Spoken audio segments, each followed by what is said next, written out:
कैसे हैं बच्चों? सब ठीक ठाक, सब कुशल मंगल। चलिए अब शुरू करते हैं। ठीक है, तो सबसे पहले ऑल द वेरी बेस्ट, और एक आपको कोटेशन मिल रही है आज, all the very best, I am the best. हमेशा इस कोट को साथ लेके चलेंगे। और दूसरी बात हमेशा ध्यान रखनी है कि हम सक्सेस के लिए जो है परेशान होते रहते हैं, तो सक्सेस डेस्टिनेशन नहीं है, success is a journey, the way by which we are going. तो वही आज का थॉट रहेगा, success is a journey not the destination. ठीक है, और हमेशा जब भी आपका डिमोरल हो, तब भी आप कंफ्यूज हो, तब भी आपका पेशेंस लूज हो, तब भी आप घबरा जाएं, तो एक चीज़ हमेशा याद रखना, all the very best, I am the best. चलिए let's begin to this class. तो this class will be in the both the languages. ये क्लास दोनों लैंग्वेज में होगी, हिंदी और इंग्लिश में। तो कोशिश करूँगा कि आपको जो भी चीज़ें हैं सब क्लियर हों, और फिर भी अगर आपको किसी का कोई डाउट रह जाता है तो आप मुझे कमेंट कर सकते हैं। चलिए लेट्स स्टार्ट इट। तो सर, जैसे कि सबसे पहला चैप्टर है आपकी बिजनेस स्टडीज़ में, वो है nature and significance of management. और इस चैप्टर की जो वेटेज है वो 5 to 8 मार्क्स बोर्ड एग्जाम में आती है। ठीक है, बहुत ही इंपॉर्टेंट चैप्टर है क्योंकि फर्स्ट चैप्टर है, तो फर्स्ट चैप्टर से क्वेश्चंस आने लाजमी हैं। आपका पेपर है, हो सकता है पहला, दूसरा, तीसरा क्वेश्चन आपको दिख जाए, और बहुत ही इंपॉर्टेंट क्वेश्चन है। इस पूरे चैप्टर में से जो भी क्वेश्चंस पूछे जाते हैं वो 3 एरिया से पूछे जाते हैं। तो सबसे पहला जो एरिया है वो है व्हाट। आपसे इस एरिया से पूछा जाएगा व्हाट इज़ मैनेजमेंट, यानी आपसे या तो कोई कॉन्सेप्ट पूछ लिया जाएगा मैनेजमेंट का, या कोई डेफिनेशन पूछ ली जाएगी, तो वही चीज़ हम इसमें कवर करेंगे, या कोई फीचर्स पूछ लिया जाएगा। तो डेफिनेशंस एंड कॉन्सेप्ट्स से आपका एक क्वेश्चन 100% मिलेगा। अगर वहाँ से नहीं मिलेगा तो फीचर से पूछेगा। ठीक है, फिर दूसरे नंबर पे आता है वाई। वाई में से आपसे ऑब्जेक्टिव्स पूछे जा सकते हैं मैनेजमेंट के, आपसे इम्पोर्टेंस ऑफ मैनेजमेंट पूछी जा सकती है, आपसे नेचर ऑफ मैनेजमेंट पूछा जा सकता है। यानी मैनेजमेंट का क्या नेचर है, management as an art, as a science और एज अ प्रोफेशन, इस तरह के क्वेश्चन है। आगे कंटिन्यू करेंगे। और मैनेजमेंट के इंपॉर्टेंस क्या है, क्यों मैनेजमेंट यूज होता है। फिर तीसरा जो पार्ट है वो है हाउ। हाउ मीन्स इसमें वो चीज़ें डिस्कस की जाती हैं कि जैसे मैनेजमेंट में हमने कुछ चीज़ अचीव करनी है, कोई गोल अचीव करना है, तो उसका प्रोसीजर क्या है। तो हाउ वाले लेवल से आपसे यहाँ से लेवल्स ऑफ मैनेजमेंट के क्वेश्चंस पूछे जा सकते हैं, फंक्शंस पूछे जा सकते हैं, कोऑर्डिनेशन, द कॉन्सेप्ट, कोऑर्डिनेशन के बारे में पूछा जा सकता है। तो ये आपके टोटल अगर टॉपिक हम काउंट करें तो 2 टॉपिक हमारे इधर काउंट होते हैं और 3 टॉपिक इधर काउंट होते हैं और 3 टॉपिक इधर काउंट होते हैं। यानी टोटल जो है 8 टॉपिक्स आपको इसमें कवर अप करने हैं। और 8 टॉपिक्स की अगर हम वेटेज करें, एक टॉपिक के 1 मार्क्स की वेटेज, तो कम से कम आप मान के चलिए हर चैप्टर से आनी है। तो इसलिए मिनिमम 5 और मैक्सिमम 8 मार्क्स यहाँ से आपके कवर हो जाएंगे। चलिए तो रिवीजन शुरू करते हैं। ठीक है, तो सबसे पहले हमने पढ़ाई करी होगी, आपने भी करी होगी। मैं ये मान के चल रहा हूँ कि किसी बच्चे ने पढ़ाई की है तो भी अच्छी बात है, और किसी ने नहीं भी करी है। वैसे तो सीबीएसई बोर्ड के एग्ज़ाम का टाइम चल रहा है, पूरा साल ऐसा कोई बच्चा नहीं होगा जिसने पढ़ाई नहीं की होगी। ठीक है, फिर भी मैं पूरी कोशिश करूंगा एक्सप्लेन करने, क्योंकि रिवीजन क्लास है। तो रिवीजन क्लास में हम क्या करते हैं, सारी चीज़ें तो हम डिस्कस नहीं करते, बहुत ज़्यादा एक्सप्लेनेशन नहीं होगा, टू द पॉइंट होगा, टू द शॉर्ट होगा। ठीक है, इसलिए मैं कोशिश करूंगा पूरी, जिस बच्चे ने अगर ठीक से वो चैप्टर कमज़ोर भी होगा, वैसे ही चैप्टर इतना प्यारा है, किसी बच्चे को चैप्टर कमज़ोर होता है नहीं। तो चलिए शुरू करते हैं। तो सबसे पहले आपको समझना है व्हाट इज़ मैनेजमेंट। तो मैनेजमेंट इज एक इक्वेशन आप हमेशा याद रखिए, PE square. PE square, PE square का मतलब होता है आपके इसमें एक तो P होगा जिसका मतलब होगा प्रोसेस, दूसरा एक E होगा जिसका मतलब होगा इफेक्टिवनेस, और तीसरा एक P होगा आपका, वो होगा एफिशिएंसी। क्या होगा बेटा, एफिशिएंसी। राइटिंग थोड़ा सा राइटिंग का थोड़ा हिसाब किताब गड़बड़ है, तो आप मैनेज कर लीजिएगा। कोशिश करूंगा मैं पूरी चीज़ें एक्सप्लेन करने की। तो PE स्क्वायर को आप हमेशा याद रखेंगे। PE स्क्वायर का मतलब क्या है कि मैनेजमेंट एक प्रोसेस है, और दूसरा इफेक्टिवनेस, और तीसरा एफिशिएंसी। 3 पॉइंट हैं ये, इनको हम एलिमेंट्स भी बोलते हैं मैनेजमेंट के। अगर कभी भी आपसे पूछा जाए what are the 3 core elements of management, या आपसे पूछा जाए मैनेजमेंट के कॉन्सेप्ट क्या है, तो ये इसी कॉन्सेप्ट को हम एलेबरेट करते हैं कि मैनेजमेंट के 3 इंपॉर्टेंट एलिमेंट है। पहली बात तो मैनेजमेंट एक प्रोसेस है। उसको प्रोसेस क्यों बोला जाता है, why management is considered as a process, ये एग्जाम में क्वेश्चन भी आया हुआ है। तो management considered as a process because it consider the series of functions of management to perform.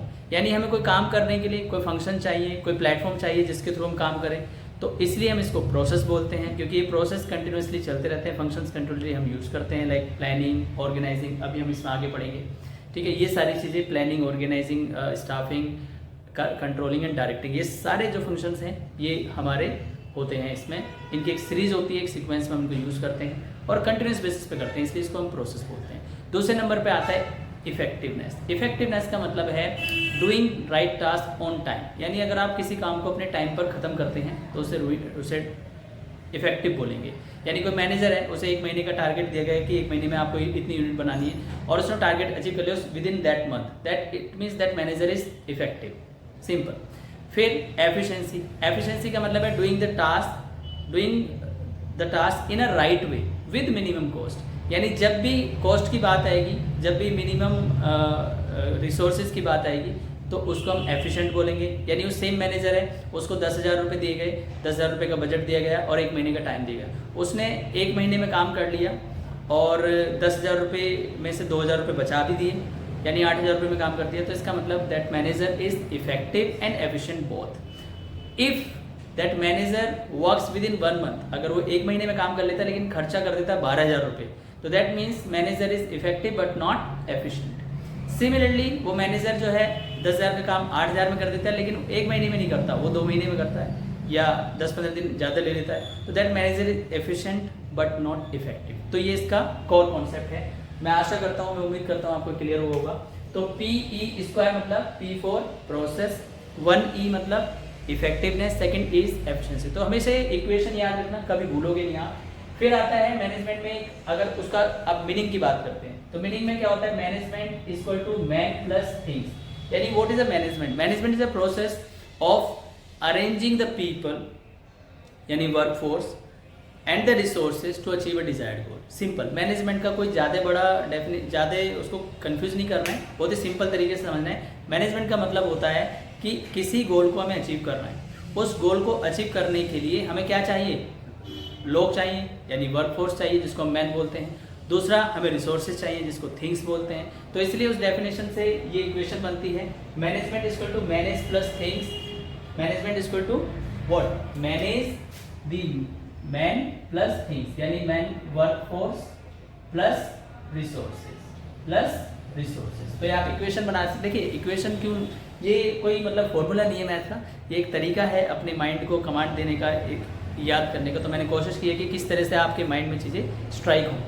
चलिए अब बात करते हैं। देखो आप सर सारी बात ठीक है, अब बात बताइए, अगर मान लीजिए 1 नंबर में क्वेश्चन आ गया व्हाट इज मैनेजमेंट, तो मैनेजमेंट को डिफाइन कैसे करना। देखिए मैनेजमेंट की डेफिनेशंस आपकी बुक में ऑलरेडी लिखी हुई है, ठीक है, लेकिन प्रॉब्लम ये है कि डेफिनेशन तो हम याद कर लेते हैं, लेकिन अगर आपसे 1 नंबर में कोई फीचर्स पूछ लिया गया तब आप क्या करोगे, फीचर्स पे हम अटक जाते हैं। अब फीचर्स कैसे याद करें, मैनेजमेंट इंटेंजिबल फोर्स है, कंटिन्यूस प्रोसेस है, तो हम कई बार फीचर्स में और इंपॉर्टेंस में कंफ्यूज हो जाते हैं। तो उसका एक तरीका है कि आप अपनी खुद की डेफिनेशन बनाइए जिसको कवर करे आपके फीचर्स को।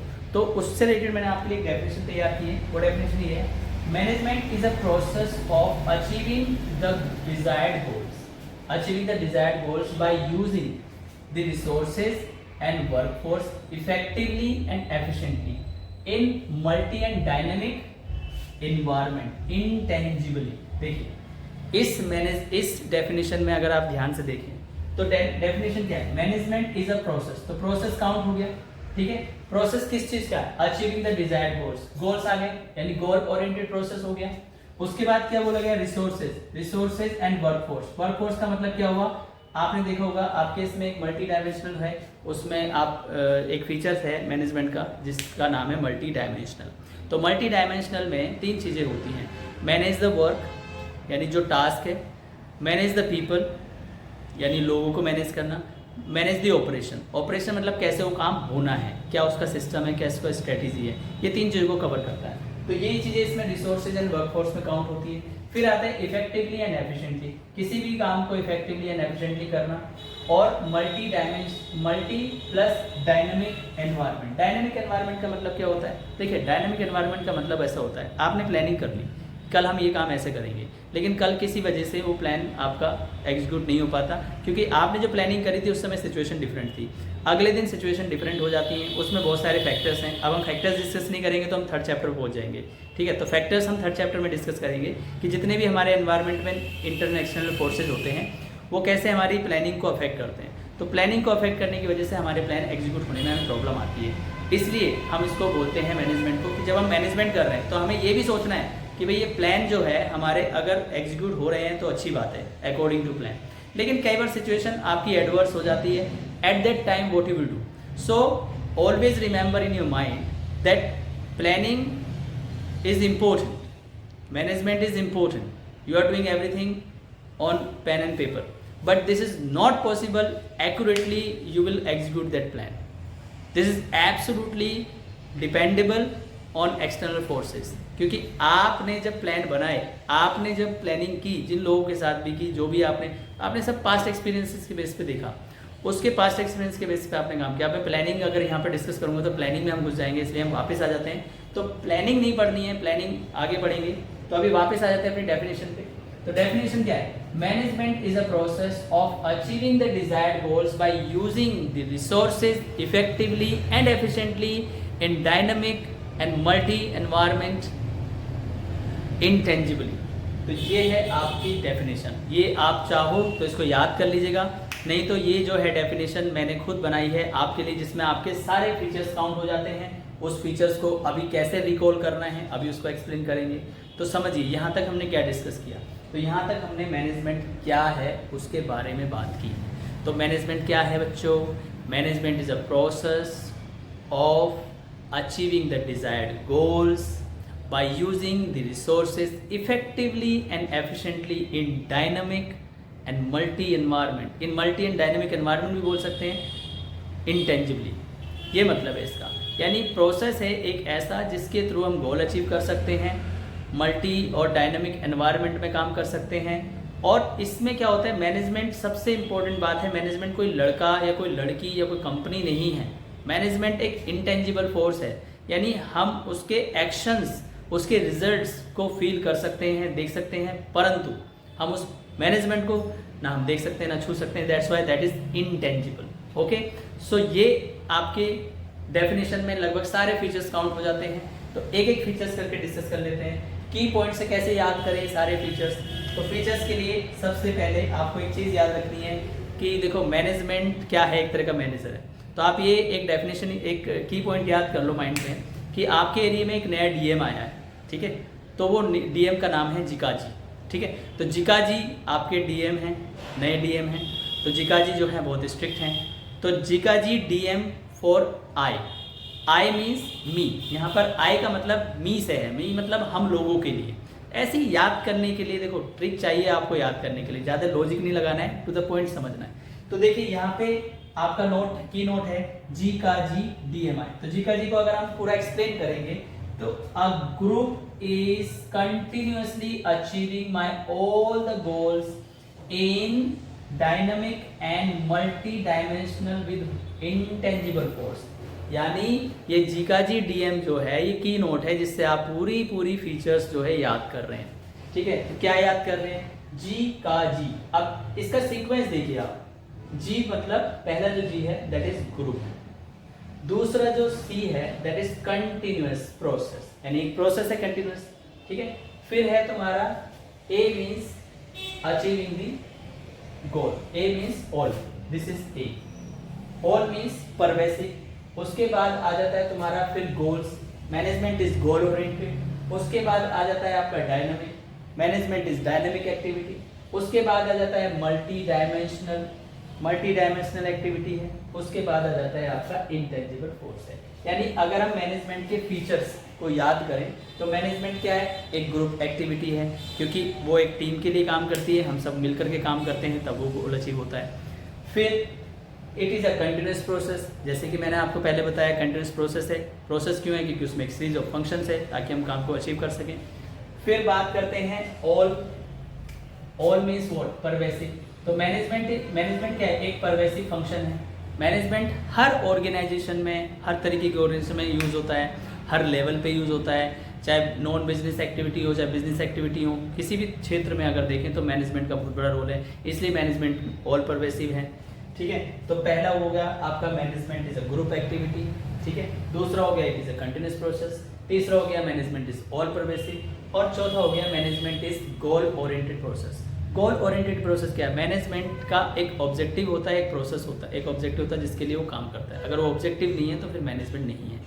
तो ये आपका गोल ओरिएंटेड हो गया। और दूसरी बात, management is a dynamic activity. तो मैनेजमेंट हमें डायनेमिक एनवायरनमेंट में काम करने के लिए इनेबल करता है, इसलिए वो डायनेमिक एक्टिविटी है। उसके बाद आता है मल्टी डायमेंशनल। जैसे कि मैंने एक्सप्लेन किया, मैनेजमेंट के जो मल्टी डायमेंशनल है, यानी मैनेजमेंट में एक डायमेंशन पे काम नहीं होता। अगर आप मैनेजमेंट को देखें तो मैनेजमेंट की रिस्पॉन्सिबिलिटी है लोगों को मैनेज करना, दूसरा मैनेजमेंट की रिस्पॉन्सिबिलिटी है रिसोर्सेज को अच्छे से यूज़ करना, तीसरा जो काम कैसे होगा, क्यों होगा, कौन करेगा, वो सारी चीज़ें। तो इसको 3 पार्ट में डिवाइड करते हैं, management of work, management of people, management of operation. Management of work मतलब what work has to be done. Management of people means जो लोग हैं उनको कैसे मैनेज करना है, जो किसके थ्रू वो काम होगा, कौन करेगा। और प्रोसेस यानी ऑपरेशन, ऑपरेशन मतलब कैसे उस काम को एग्जीक्यूट करना है, क्या उसका सीक्वेंस रहेगा, क्या उसका प्रोसेस, सबसे पहले स्टेप क्या रहेगा, लास्ट क्या रहेगा, इस तरीके से। ठीक है, तो ये आपका ऑपरेशन हो गया। फिर आता है आपका मैनेजमेंट इज इंटेंजिबल फोर्स। अब क्योंकि मैनेजमेंट को हम देख नहीं सकते, कोई पर्सन तो है नहीं, तो ये हो गया आपका मैनेजमेंट इंटेंजिबल फोर्स। तो कुल मिला के सातों के सातों लगभग आपकी बुक में 7-8 फीचर्स दे रखे हैं। तो ये फीचर्स आपके इस डेफिनेशन में, इस मीनिंग में पूरे कवर हो गए हैं। मैं उम्मीद करता हूँ कि आपको एक पूरा रिविजन यहाँ तक क्लियर होगा। तो इस पार्ट में अगर आप इतना कर लेते हैं तो आपके आराम से जो यहाँ वाले सेक्शन से क्वेश्चन आएगा उसको आप आराम से लिख देंगे। अब इससे रिलेटेड आपको क्वेश्चंस भी मिल जाएंगे असाइनमेंट में, आप उस क्वेश्चन को सॉल्व कर लीजिएगा। आपको उस क्वेश्चन को सॉल्व करने के लिए आप बुक की हेल्प भी ले सकते हो और बुक में भी आपके क्वेश्चंस मिल सकते हैं। नहीं तो अगर आपकी कोई क्वेरी है तो आप मुझे मेल करिएगा, मैं उसको रिवर्ट करूँगा। ठीक है जी, थैंक यू सो मच। तो अभी यहाँ तक का जो है हमने वोट तक का पूरा कवर कर लिया है। ठीक है, उम्मीद करता हूँ यहाँ तक कोई डाउट नहीं होगा। So we move to the next section of our revision class, that is why section. In this section we are going to cover all those questions which are arise from the section of this why. Why management is this? Why management is achieve this kind of objective? जब आपसे question exam में Y से related पूछे जाते हैं तो आपका दिमाग घूम जाता है, बच्चे कंफ्यूज हो जाते हैं और मैक्सिमम जो मिस्टेक्स होती हैं यहीं पर होती हैं। वॉट इज़ वाले जो क्वेश्चन है जो हमने पहले करे वोट वाले रिवीजन में, वो फिर भी आंसर हम कर देते हैं। तो ये जो चैप्टर है, ये जो सेक्शन है यहाँ पर बहुत इंपॉर्टेंट होने वाला है, यानी थोड़ा लेंथी भी होने वाला है। ठीक है, तो मैं पूरी कोशिश करूँगा कि शॉर्ट में, क्रिस्प में आपको मैक्सिमम दे सकूँ। अब क्योंकि रिवीजन का टाइम है तो थोड़ी फास्ट क्लास भी होगी। चलिए शुरू करते हैं। तो इस सेक्शन में जो है वाई में हमने 3 बातें डिस्कस करनी है। सबसे पहले नंबर पर हम डिस्कस करेंगे ऑब्जेक्टिव्स। क्या डिस्कस करेंगे बेटा? ऑब्जेक्टिव्स। दूसरे नंबर पर डिस्कस करेंगे नेचर, और तीसरे नंबर पर डिस्कस करेंगे हम इम्पोर्टेंस। क्या? इम्पोर्टेंस। ये 3 चीजें हमें डिस्कस करनी है। तो let's begin with the objectives. तो what are the objectives of management? See, the management objectives are the same as the objective of businesses are. मतलब जैसे बिजनेस के ऑब्जेक्टिव्स होते हैं, जो बिजनेस के ऑब्जेक्टिव्स होते हैं वही मैनेजमेंट के ऑब्जेक्टिव्स होंगे, कोई अलग से ऑब्जेक्टिव्स थोड़ी होंगे। तो इस ऑब्जेक्टिव का आंसर को जानने के लिए हम पीछे चलते हैं, थोड़ा सा पीछे, मतलब यहाँ नहीं, इस रूम के पीछे नहीं जाना है, क्लास 11th में जाना है। पढ़ी थी क्लास 11th? अरे सर क्लास 11th तुमने पढ़ी नहीं ठीक से।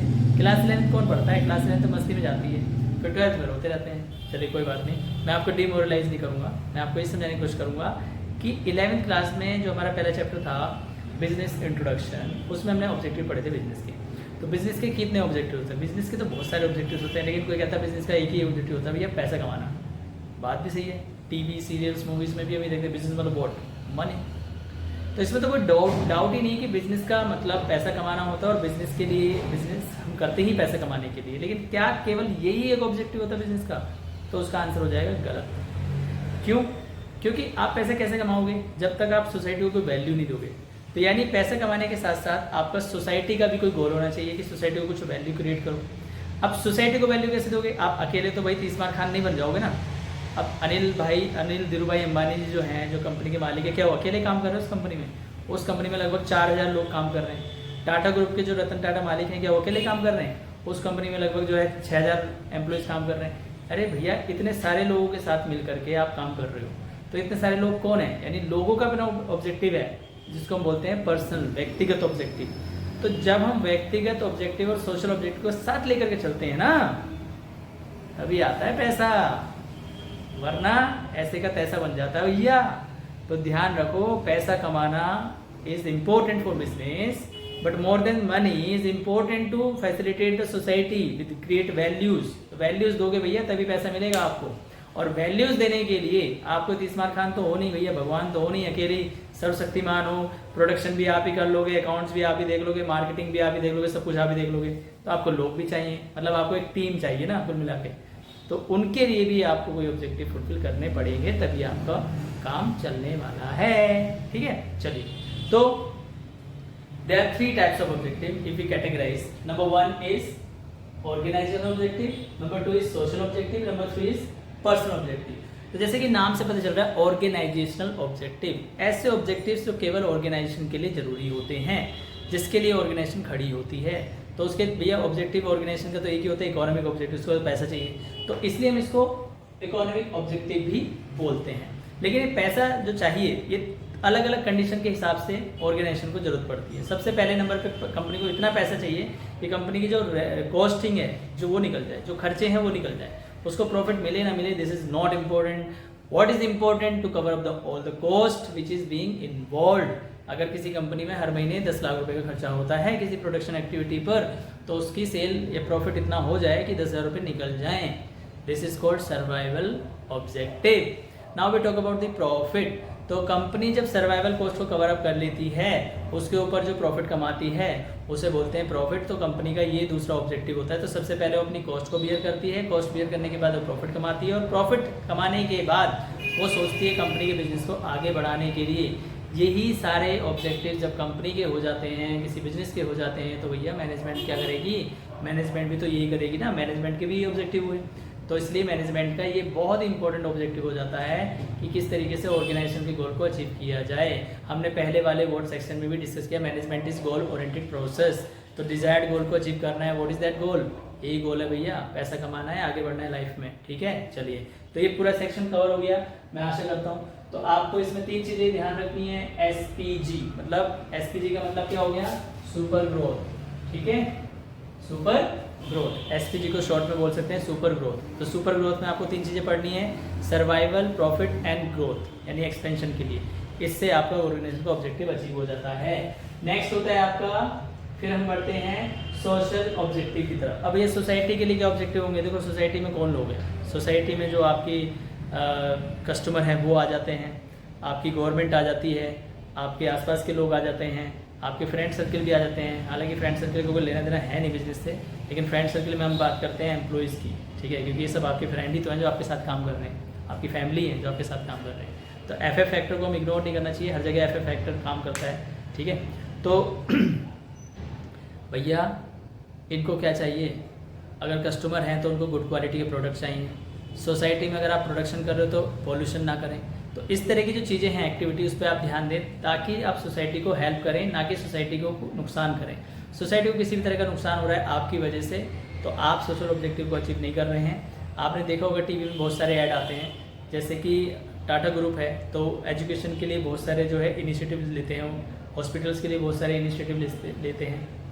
महिंद्रा ने एक जो है गर्ल चाइल्ड के लिए जो है इनिशिएटिव निकाला, तो ये क्या है, उनका सोशल ऑब्जेक्टिव है।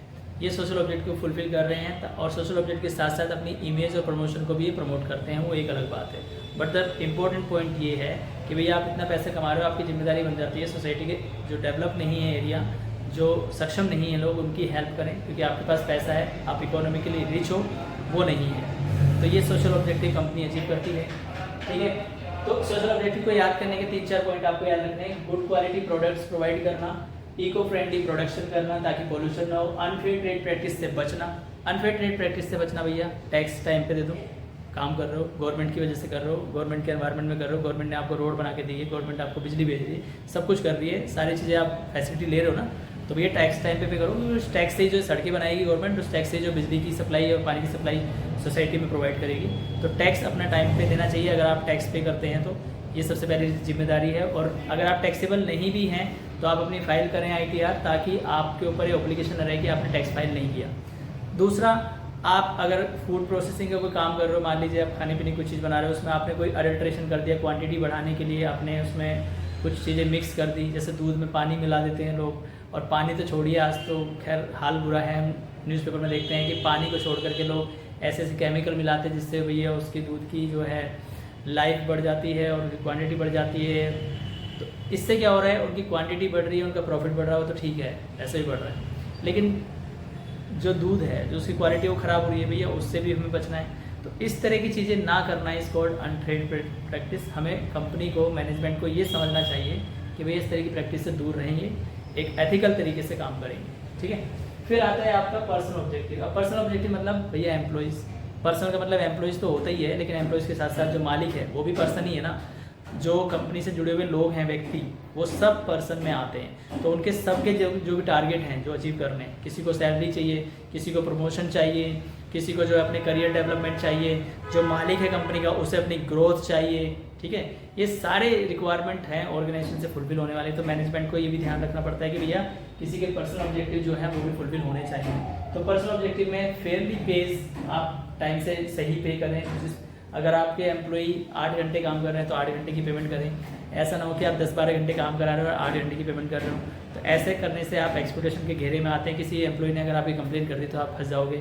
इतना देखो, प्रॉब्लम फंसने की नहीं है, प्रॉब्लम ये कंपनी बाहर निकल जाती है। लेकिन एक बार जो इमेज आ जाती है मार्केट में, ये कंपनी ऐसे कर रही थी, वो इमेज कभी नहीं बदलती। इसलिए कंपनी को इस चीज़ का बहुत ध्यान रखना चाहिए, ठीक है। तो पर्सनल ऑब्जेक्टिव में पेज आ जाएगा, रिकग्निशन आ जाएगा। वर्किंग क्लाइमेट्स, वर्किंग क्लाइमेट्स का मतलब है कि आप कंपनी को कुछ ऐसा माहौल रखना चाहिए कि आपस में सब एम्प्लॉइज़ प्यार से एक दूसरे को काम सपोर्ट करते हुए काम करें, एक फैमिली की तरह काम करें। और सबसे बड़ी बात है कि एम्प्लॉइज़ और मैनेजमेंट के बीच के जो रिलेशन है वो बहुत स्ट्रॉन्ग होने चाहिए। देखा ये जाता है कि मैनेजमेंट हमेशा एम्प्लॉइज़ के अगेंस्ट होता है और एम्प्लॉइज़ अगेंस्ट मैनेजमेंट के होते हैं, ठीक है। क्योंकि कहीं ना कहीं मैनेजमेंट ये डोमिनेट करने की कोशिश करता है कि भाई तुम्हें जो है ज़रूरत है इसलिए तुम काम कर रहे हो, तुम्हारी मतलब तुम्हें पैसे मिल रहे हैं तुम उसके लिए काम कर रहे हो, ठीक है, पैसे मिल रहे हैं। लेकिन कहीं और ऐसे ही वो जो है जो एम्प्लॉइज़ वाला एरिया है, जिनको हम यूनियन भी बोलते हैं, वो कहते हैं कि मैनेजमेंट जो है, मैनेजमेंट का काम हम लोगों की वजह से चल रहा है तो हम लोगों को इग्नोर नहीं कर सकते। मैनेजमेंट वो अपनी जगह सही है, मैनेजमेंट अपनी जगह सही है, लेकिन होना ही चाहिए इन दोनों के बीच में तालमेल बैठा लो भैया। कंपनी दोनों की वजह से चलती है, प्रॉफिट दोनों की वजह से होता है। कोई छोटा नहीं है, कोई बड़ा नहीं है, कोई मालिक नहीं है, कोई नौकर नहीं है। सब आपस में एक दूसरे से काम करेंगे तभी आगे बढ़ेगा। इसको बोलते हैं वर्किंग क्लाइमेट। तो जब आप एक दूसरे को सम्मान देते हैं, एक दूसरे को रिस्पेक्ट देते हैं, एक दूसरे के काम को समझते हैं, उसको रिस्पेक्ट देते हैं, इसलिए नहीं कि वो आपके यहाँ काम कर रहा है या आप उसे अच्छी पैसे दे रहे हो, नहीं, इसलिए एज ए पर्सन आप उसको ट्रीट कर रहे हो। तो ये वर्किंग क्लाइमेट में आता है। फिर ट्रेनिंग करा रहे हो आप, उनके करियर डेवलपमेंट करा रहे हो, तो एम्प्लॉइज़ आपके ट्रस्टवर्दी बने रहते हैं, आपके यहाँ रुके रहते हैं। तो ये सारी चीज़ें जो है हमने डिस्कस करी। 3 तरह के ऑब्जेक्टिव होते हैं। पहला होता है सोशल ऑब्जेक्टिव, दूसरा होता है पर्सनल ऑब्जेक्टिव और तीसरा होता है ऑर्गेनाइजेशन ऑब्जेक्टिव। इसके लिए एक छोटी सी टर्म बनाई है जो याद रखेंगे आपको, USOPO का मतलब है organisation objective, social double O का मतलब, SO का मतलब है सोशल ऑब्जेक्टिव और PO का मतलब है पर्सनल ऑब्जेक्टिव। तो इससे आप इसको याद कर सकते हैं और इस तरीके से आप इनको एक्सप्लेन कर सकते हैं। तो मैं आशा करता हूँ आपने 11th में पढ़ा था, अब यहाँ 12th में मैंने भी रिवाइज करा दिया, तो आपको ऑब्जेक्टिव अच्छी तरह क्लियर हो गए होंगे, ठीक है। और ये वीडियो अगर कोई 11th क्लास का बच्चा भी देख रहा होगा ना तो उसको भी बिजनेस के जो है ऑब्जेक्टिव क्लियर हो जाएंगे भैया।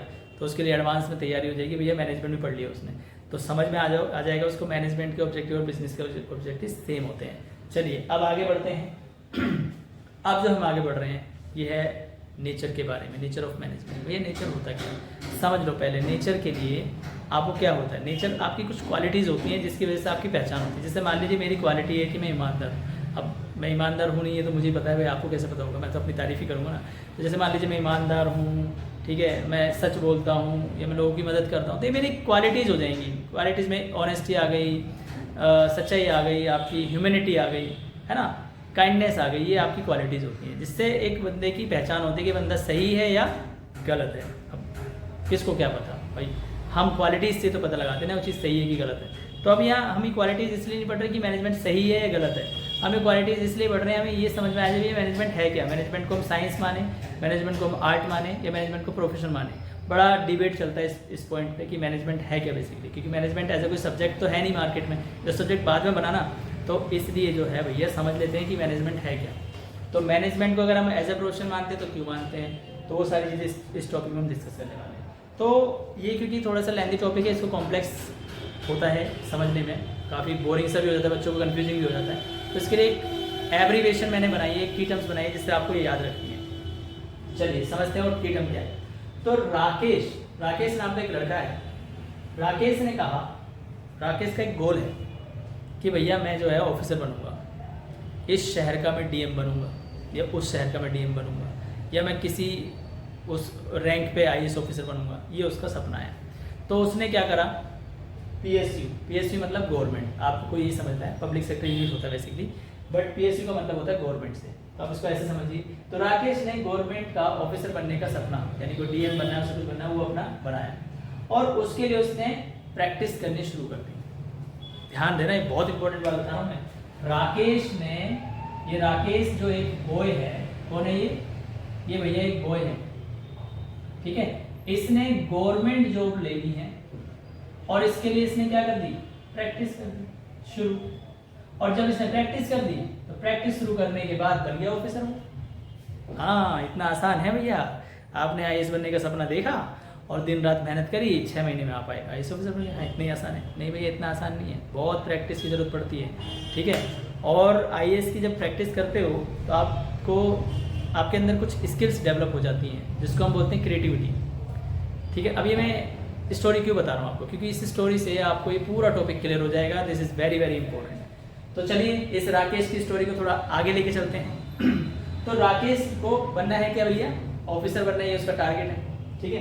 तो मैंने यहाँ ऑफिसर को मैनेजमेंट रखा है, मतलब ऑफिसर कब बनेंगे आप, जब आप किसी चीज़ को मैनेज करना सीख जाएंगे, आपके अंदर कुछ क्वालिटीज आ जाएंगी, आप चीज़ों में डिसीजन लेना शुरू कर देंगे। मैनेजमेंट का मतलब क्या है, डिसीजन लेना, राइट डिसीजन लेना, एक्शन लेना, काम करना, अरेंज करना, चीज़ों को सिस्टमेटिक करना, वो मैनेजमेंट है। वो काम ऑफिसर का होता है। ऑफिसर कब बनोगे, जब आप उस चीज़ को अपने अंदर इंक्लाइन कर लोगे।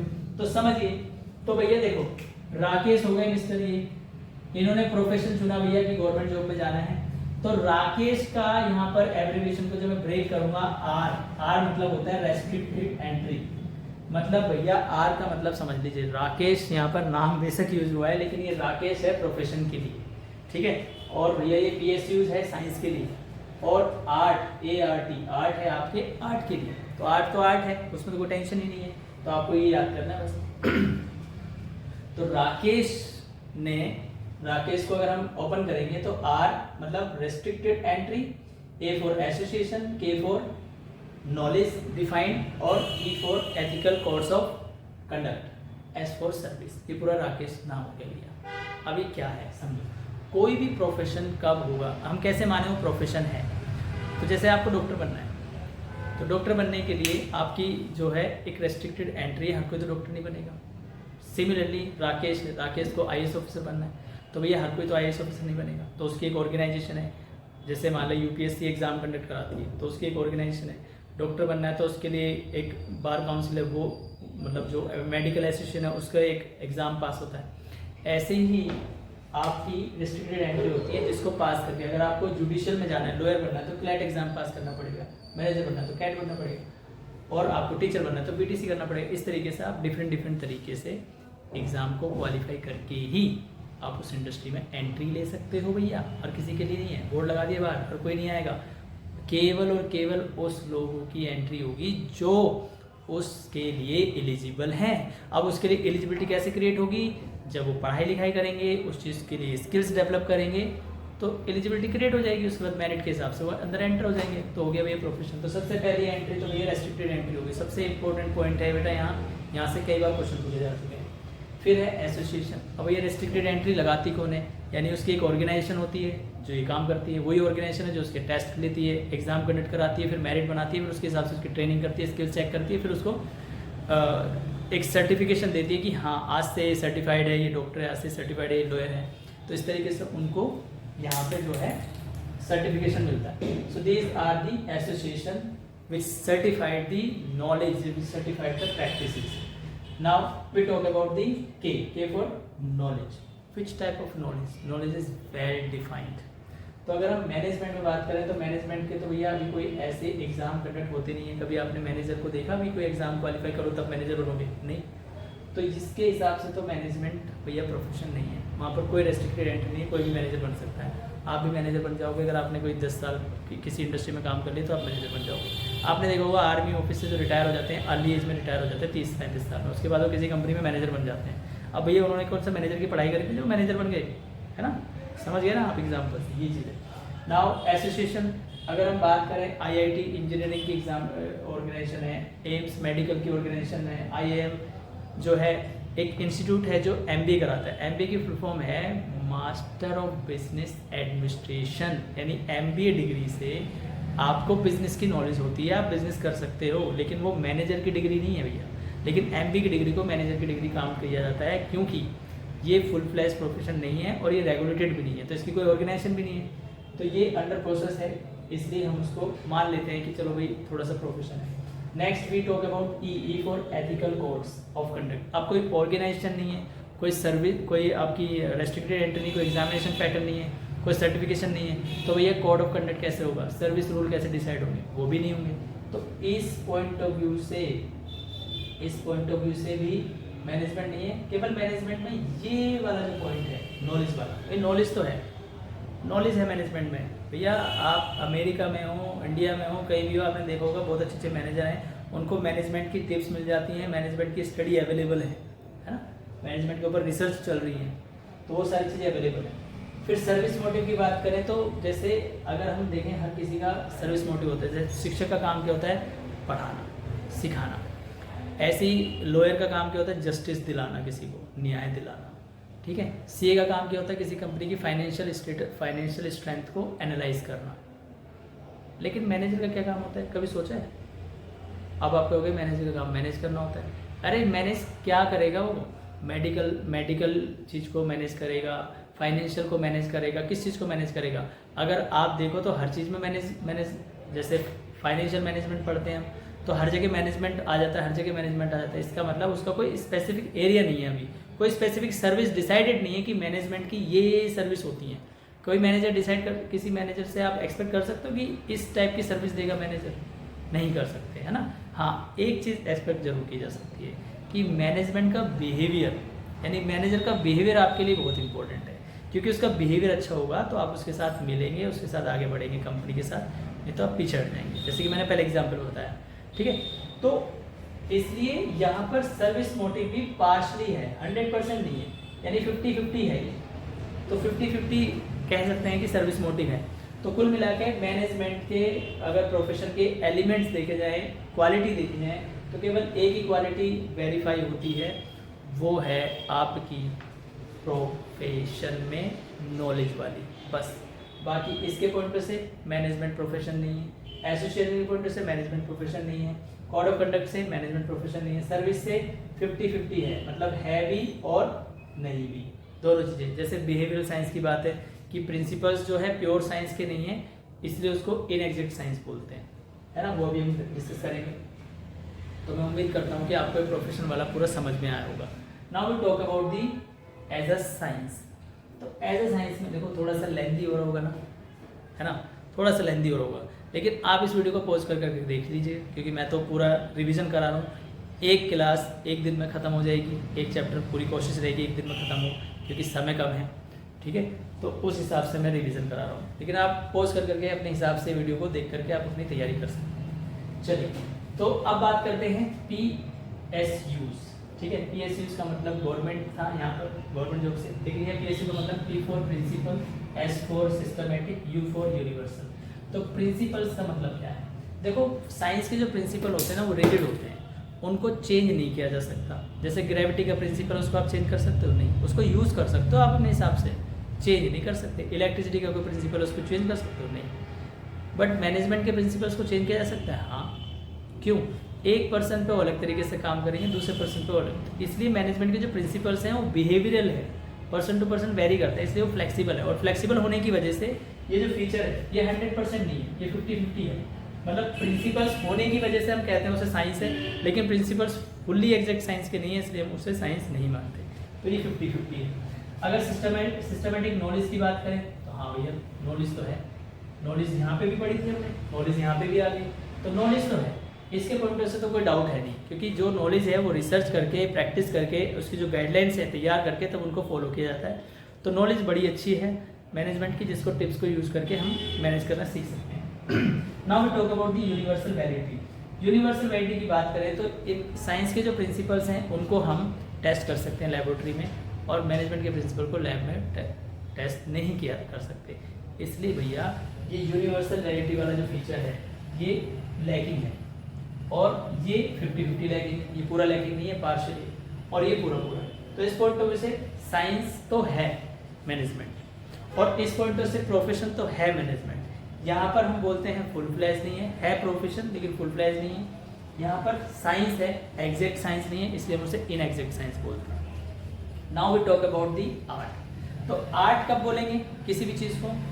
देखो अब जैसे इसको राकेश को आईएएस बनना है, तो राकेश को आईएएस बनने के लिए नॉलेज एक्वायर करनी पड़ेगी, यानी कुछ थ्योरेटिकल नॉलेज होगी। इन थ्योरेटिकल नॉलेज को उसे क्या करना पड़ेगा? बहुत अच्छे तरीके से प्रैक्टिस करना पड़ेगा। तो प्रैक्टिस करने के बाद उसको वो अप्लाई करेगा अपने ऊपर, तो उसकी एक पर्सनैलिटी डेवलप होके आएगी, जिसको हम ऑफिसर बोलेंगे। देखते हो ना आप, जब ऑफिसर चलता है उसका मूव देखा आपने दूर से, उसकी वॉक देखो आप, आईएएस ऑफिसर की, किसी भी ऑफिसर की आप वॉक देखो, जब वो चलता है ऐसा लगता है जब पता नहीं कौन चल रहा है, और एक नॉर्मल व्यक्ति चलता है ना। तो ये कैसे डेवलप हुआ? बिकॉज ऑफ द प्रैक्टिस, उसने वो चीज़ें सीखी हैं, डेवलप की अपने अंदर, पर्सनैलिटी को डेवलप किया। तो भैया इसीलिए हम बोलते हैं आर्ट में ए फॉर अप्लाइड पर्सनली, यानी पर्सन टू पर्सन अप्लाई होती हैं डिफरेंट। एक डांसर है और एक दूसरा डांसर है, एक ही डांस को अलग अलग तरीके से प्रेजेंट करते हैं। उसका मतलब क्या है कि दोनों ने सेम चीज़ को अलग अलग तरीके से प्रेजेंट किया। एक टीचर है, एक दूसरा टीचर है। मान लीजिए मैं आपको ये टॉपिक पढ़ा रहा हूँ, चैप्टर पढ़ा रहा हूँ, मेरा एक्सप्लेन करने का तरीका अलग है, मेरा समझाने का तरीका अलग है, और किसी दूसरे टीचर का अलग होगा। तो ये पर्सनली अप्लाइड होता है, पर्सन टू पर्सन। उस नॉलेज को जब हम बार बार प्रैक्टिस करते हैं तो हम अपने तरीके से उसे अप्लाई करते हैं और फिर उसे एग्जीक्यूट करते हैं। तो इसीलिए हम बोलते हैं यहाँ पर थ्योरेटिकल नॉलेज होती है, जिसको प्रैक्टिस करते हैं उससे एक नई चीज़ क्रिएट होती है। क्रिएट क्या होती है? आपके अंदर स्किल्स डेवलप होती हैं, उस स्किल डेवलप करने से आप उसे पर्सनली अप्लाई करना सीख जाते हैं। तो ये जो फीचर्स हैं तीनों मैनेजमेंट में हैं, बिल्कुल है। मैनेजमेंट के प्रिंसिपल को पर्सनली अप्लाई किया जाता है, बिल्कुल सही है। रिवीजन और प्रैक्टिस करके उसमें कुछ क्रिएट किया जा सकता है, हाँ बिल्कुल, क्योंकि रिवीजन और प्रैक्टिस करके ही उनके प्रिंसिपल्स फॉर्म हुए हैं based on observations. Theoretical knowledge है, नॉलेज तो तीनों में, वो तो हमने पढ़ी है। तो नॉलेज के पॉइंट से तो मैनेजमेंट, अगर आपसे एक नंबर पर क्वेश्चन आ जाए कि from the point of view knowledge, management is science, differentiate management science with profession, तो आप बताओगे कि आर्ट में तो थ्योरेटिकल नॉलेज है, यहाँ बताओगे सिस्टमेटिक नॉलेज है, और यहाँ बताओगे वेल डिफाइंड नॉलेज है। ये डिफरेंस है। तो वेल डिफाइंड मतलब उसको डिफाइन कर रही है कोई ऑर्गेनाइजेशन, उसके लिए कुछ पैरामीटर डिसाइड करके उसको डिसाइड किया जा रहा है। सिस्टमेटिक मतलब जैसे साइंस की नॉलेज होती है एक प्रिंसिपल्स के फॉर्म में, वैसे इसके पास भी है। और थ्योरेटिकल नॉलेज मतलब उसके अंदर जो स्किल्स हैं, जो भी उसके कॉन्सेप्ट्स हैं, वो सारे आपको यहाँ मिलेंगे। तो ये सारी चीज़ें अगर हम कंक्लूड करें एक पॉइंट में, तो क्या है मैनेजमेंट? साइंस है, आर्ट है, प्रोफेशन। तो इसका करेक्ट आंसर होगा मैनेजमेंट इज एन आर्ट। इसलिए तुमने एक कहावत सुनी होगी, managers are born not made, जो कि गलत है। सही क्या है? Managers are made not born, यानी हम इस दुनिया में एज अ बेबी आते हैं, हम as an engineer, as a teacher नहीं आते कभी भी। लोग कहते हैं ना ये तो जन्म से ही डांसर है, नहीं भैया, जन्म से डांसर नहीं होता वो, उसके अंदर कुछ ऐसी पर्सनल स्किल्स होती हैं जिसकी वजह से वो कुछ जो करता है वो जल्दी कर लेता है, तो हम बोल सकते हैं। लेकिन सच्चाई ये है कि हम बनाते हैं उसे, उसके एक्सपीरियंस। देखो जब वो आता है ना तो उसके पास नॉलेज होती, ना उसके पास भाषा होती, कुछ तो होता नहीं है, तो हम कैसे बोल सकते हैं उससे कोई जन्मजात जो है उसके पास ये प्रैक्टिस थी। तो प्रैक्टिस उसकी जाग जाती है, क्योंकि बच्चा जो होता है वो जल्दी सीखता है, छोटा बच्चा जल्दी सीखता है हर चीज़ को। जिस माहौल में वो रहेगा, अगर कोई बच्चा ऐसे माहौल में पैदा हो गया जहाँ संगीत है, जहाँ मम्मी भी संगीतकार है, पापा भी संगीतकार है, और जो है पूरा माहौल संगीत का है, तो आपको क्या लगता है वो बच्चा डॉक्टर बनेगा फ्यूचर में जाके? अंडरस्टूड, वो संगीतकार ही बनेगा, और तुमने देखा भी होगा। सिमिलरली कोई बच्चा डॉक्टर के घर में पैदा होता है, जिसकी मम्मी भी डॉक्टर है, जिसके पापा भी डॉक्टर है, सब कुछ डॉक्टर है, तो आपने क्या देखा? वो डॉक्टर, वो जो है म्यूजिशियन बनेगा? नहीं, आपने देखा होगा डॉक्टर ही बन रहा होगा, मतलब किसी भी किसी चीज़ का डॉक्टर ही बनेगा वो। ये होता है। तो कैसे आपने, मतलब वी कैन नॉट डिसाइड कि भाई बाय बर्थ ऐसा होता है। बाय बर्थ कुछ नहीं होता, बाय बर्थ बस we are all are babies, बस। हाँ, बाय बर्थ एक चीज़ होती है कि वी आर मेल बेबी और वी आर फीमेल बेबी, या तो हम लड़की हैं या लड़का है, इतनी बार डिसाइड हो जाती है, इसके अलावा कुछ डिसाइड नहीं होता। तो बेटा ये चीज़ हमेशा ध्यान रखना, managers are made not born, similarly leaders are made not born, similarly engineers are made. ये जो कहावत है ना, ये मिसकंसेप्शन जो है, इसको समझना है। जिस माहौल में हम पक जाते हैं वही चीज़ हमारे अंदर डेवलप हो जाती है, ठीक है। अब जैसे मैं शिक्षक बना, अगर मैं अपनी बात करूं, मैंने कभी ज़िंदगी में नहीं सोचा था कि मैं शिक्षक बनूंगा, लेकिन मुझे माहौल ऐसा मिला ना तो मैं शिक्षक बन गया। मुझे नॉलेज का माहौल मिला तो मैं नॉलेज एक्वायर करके टीचर बन गया। इसमें कोई बहुत बड़ी बात नहीं कि मैं पैदाइशी टीचर पैदा हुआ, ठीक है। तो ये चीज़ें होती हैं बेटा, इस चीज़ को समझना बहुत ज़रूरी है, ठीक है। चलिए, तो मैनेजमेंट क्या है एज एन आर्ट। अगर हम इसको देखें तो ये तीनों यानी 3/3 यानी 100% जो है मैनेजमेंट आर्ट है, इसमें कोई डाउट नहीं है। अगर हम इसकी बात करें तो ये हो गया 1.5/3 यानी ये हो गया 50%, यानी 50% साइंस है मैनेजमेंट। अगर हम इसकी बात करें तो 1 2 3 4, ठीक है, तो ये हो जाएगा 1 2 3, 3 तो है ही नहीं, तो 1.5/5। तो अगर हम इसको देखें तो लगभग 30%, लगभग 30% क्या है, लगभग 30% प्रोफेशन है। तो यानी ये ग्राफ ऐसे चलता है उल्टा, यानी आर्ट पहले पढ़ाया जाएगा आपको, फिर साइंस पढ़ाया जाएगा, फिर ये पढ़ाएगा। बट मैंने आपको समझाने के लिए कि भैया मैनेजमेंट प्रोफेशन बिल्कुल भी नहीं है, मैनेजमेंट साइंस बिल्कुल नहीं, मैनेजमेंट 100% आर्ट है। तो मैनेजमेंट जो है कौन सी साइंस है, मैनेजमेंट सोशल साइंस है, इनएग्जैक्ट साइंस है, इस वजह से हम इसको पढ़ रहे हैं। तो हमारा गोल क्या है, अब दोबारा से रिपीट करते हैं। राकेश ने प्रैक्टिस करी गवर्नमेंट जॉब की तैयारी के लिए और ऑफिसर बन गया। तो भैया राकेश के पॉइंट ऑफ से तो हमने प्रोफेशन के एलिमेंट्स पढ़ लिए, राकेश को यूज करके, पीएचडी को यूज करके हमने साइंस पढ़ लिया। और भैया ऑफिसर जो आर्ट है, आर्ट हो गया हमारा प्रैक्टिस। तो प्रैक्टिस करके जब ये सारी चीज़ें बन जाएंगी तो उसको क्या बोलेंगे, मैनेजमेंट बोलेंगे। तो ये हमारा पूरा टॉपिक नेचर ऑफ मैनेजमेंट खत्म होता है यहाँ पे। और मैं पूरी उम्मीद करता हूँ कि आपको ये समझ में आया होगा। नहीं भी समझ में आया होगा तो भी मैं कुछ कर तो सकता नहीं हूँ तो इसलिए आप इसको रिवीजन करेंगे और एक बार वीडियो को दोबारा देखेंगे, और जो क्वेश्चंस मैं दूंगा उनको जरूर सॉल्व करेंगे, क्योंकि मज़ा तो क्वेश्चन सॉल्व करने में आएगा, ये तो खाली ओवरव्यू चल रहा है। उसके बाद बात करते हैं इम्पोर्टेंस की। तो इम्पोर्टेंस जब बात करते हैं मैनेजमेंट की, तो भैया मैनेजमेंट क्यों नीडेड है, तो देखो मैनेजमेंट को बहुत ही शॉर्ट में, management is needed for achieving goals efficiently, goals efficiency, personal objectives, to create dynamic organizations for society development, for society development। तो इसको शॉर्ट में बोलते हैं GODO, सोसाइटी डेवलपमेंट। GODO का मतलब, जियो का मतलब वो रिलायंस वाला जियो नहीं भैया, उसकी तरह साउंड हो रहा है लेकिन है अलग। जियो का मतलब है गोल, एफिशिएंसी एंड ऑब्जेक्टिव, यानी हमारी लाइफ में कुछ ऑब्जेक्टिव होते हैं, उनको अचीव करना है, गोल्स को अचीव करना है, हमें एफिशिएंट बनना है ताकि हम समय का और सभी रिसोर्सेज का यूज़ करके सही अपनी गोल को अचीव कर सकें। और डीओ का मतलब है डायनेमिक ऑर्गेनाइजेशन, हमें कोई ऑर्गेनाइजेशन बनानी है, अकेले नहीं कर पाएंगे, एक ऑर्गेनाइजेशन बना के एक कंपनी खोल के उस काम को फुलफिल करेंगे, और इससे क्या होगा, सोसाइटी का डेवलपमेंट होगा। तो मैनेजमेंट क्यों जरूरी है भैया, GODO के लिए जरूरी है। जियो का मतलब क्या है, जीना। जीने के लिए आपको कुछ कर्म करना पड़ेगा, कुछ पैसा कमाना पड़ेगा, कुछ कर्म करना पड़ेगा। पैसा कहाँ से आएगा, सोसाइटी से आएगा। तो भैया जीने के लिए आपको कुछ काम करना पड़ेगा, कहाँ से आएगा, सोसाइटी से आएगा। सिमिलरली आप जीने के लिए कुछ काम करोगे, उस काम से सोसाइटी का डेवलपमेंट होगा। ये है मैनेजमेंट इन शॉर्ट। तो आपको ये जो है इसमें की टर्म्स हैं, जब आप इंपॉर्टेंस की बात करते हो तो लिखते हो management helps in achieving goals, management helps in increase efficiency, management helps in achieving personal objective, management helps in working in dynamic environment, dynamic organization उसको क्रिएट करने में हेल्प करता है, और मैनेजमेंट की वजह से हमें पर्सनल ऑब्जेक्टिव अचीव होते हैं। Management is helpful for society development, ये सारे आपके इंपॉर्टेंस कवर हो जाते हैं। तो इसी के साथ हमारा जो है वाई वाला जो सेक्शन है वो भी कवर होता है। एक बार मैं समराइज कर देता हूँ। तो सबसे पहले हमने ऑब्जेक्टिव की बात करी, ऑब्जेक्टिव में हमने उसोपो मेथड पढ़ा, उसोपो में हमने जानने की कोशिश करी there are 3 types of objectives. फिर हमने नेचर ऑफ मैनेजमेंट की बात पढ़ा, नेचर ऑफ मैनेजमेंट की बात की। नेचर ऑफ मैनेजमेंट में हमने राकेश तैयारी कर रहा है गवर्नमेंट जॉब की, उसकी प्रैक्टिस इतनी अच्छी हो गई कि बाद में ऑफिसर बन गई। ये उसकी बेस पर हमने पूरा मैनेजमेंट एज ए प्रोफेशन क्या होता है, मैनेजमेंट एज ए साइंस क्यों होता है, मैनेजमेंट एज एन आर्ट क्यों होता है, उसके सारे क्वेश्चंस पढ़े। उसके बाद हमने मैनेजमेंट क्यों जरूरी होता है, मैनेजमेंट क्यों कर रहे हैं, ये सारी चीज़ें पढ़ी।